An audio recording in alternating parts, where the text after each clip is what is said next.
Alright guys, so let's try to work on running a hen box.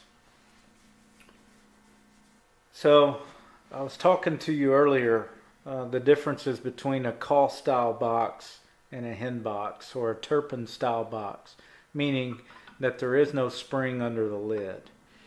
And if you look up to there, you'll see how that is dished out up here, and that's that's on purpose. We dish that out as a method of tuning for this box.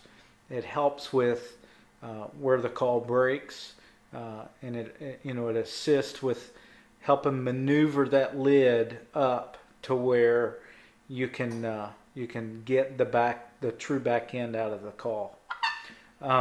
So as I was talking about, I hold my call in my left hand, and I hold it just barely.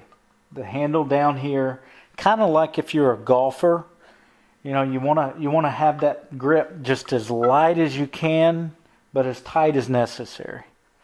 As light as you can, but as tight as necessary. You don't want to grab the rails. That'll help dampen it. So two different actions when you are playing a turpin style box. You have a lateral movement, which is basically just moving the paddle from right to left. So if I do that, and I strike this rail, you can hear the call break a little bit. Now that is canted all the way inside. So when I run that lid is canted all the way to the screw. Now, let me preface this by not all hen boxes run the same. They don't.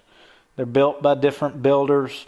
Builders run the calls different. I run a call different than the next guy. So it's going to take you learning, but I'm just here to teach you the simple mechanics of how these boxes run. So you've got this movement. You've got a linear movement from right to left. And then what's different in a turpin style box versus a cast is you've got a rotating movement with this lid. And if you can see, this lid is very flexible. But it's to your advantage because it's going to help you pick up that nice back end, that hard back end in the call. So you've got this movement,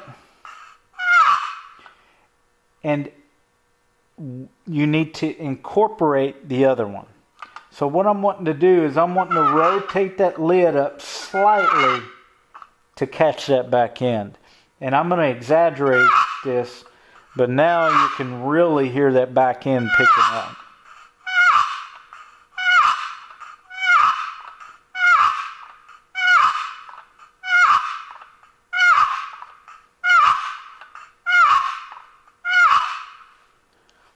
So what I'm doing is I'm sweeping down, and as I'm sweeping down, I'm rotating that lid through.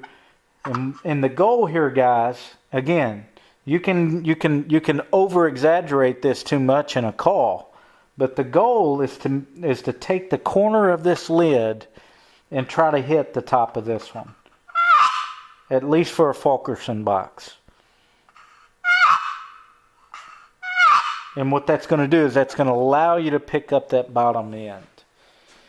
Now the left side is also tricky, and people play them differently. I don't change the way I hold a call.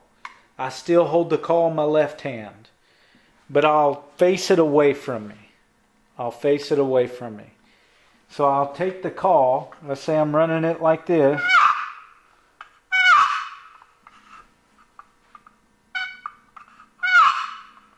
All I'll do when I'm running it left hand is I'll just take the lid like this. Same exact way. No different. I don't even change the way I hold this paddle. And I'll stroke it the same way downward. Okay? And I try to tune the left side a little bit more so that you don't have to rotate it on the left side. And that's why these calls pick up just a little bit better on the back end. So again, light pressure. You don't have to put a lot of pressure on these calls. Run them light. And cant that lid inward. Cant that lid inward.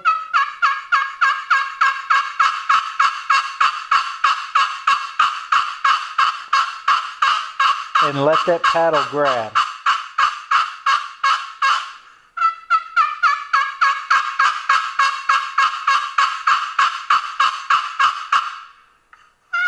Again, it's all about getting the feel of the call. You'll be able to feel this call when it grabs on that back end. You'll be able to hear it and feel it in your hand. I would work on just that single stroke right there. And once I got that stroke down, that's when I'll start figuring out how much break I want in it. How much front end I want in the call. How much back end. Do I put more pressure to get more rasp out of the call? There's so many ways that we can do this. If you practice with it, I promise you, you'll get it. God bless you.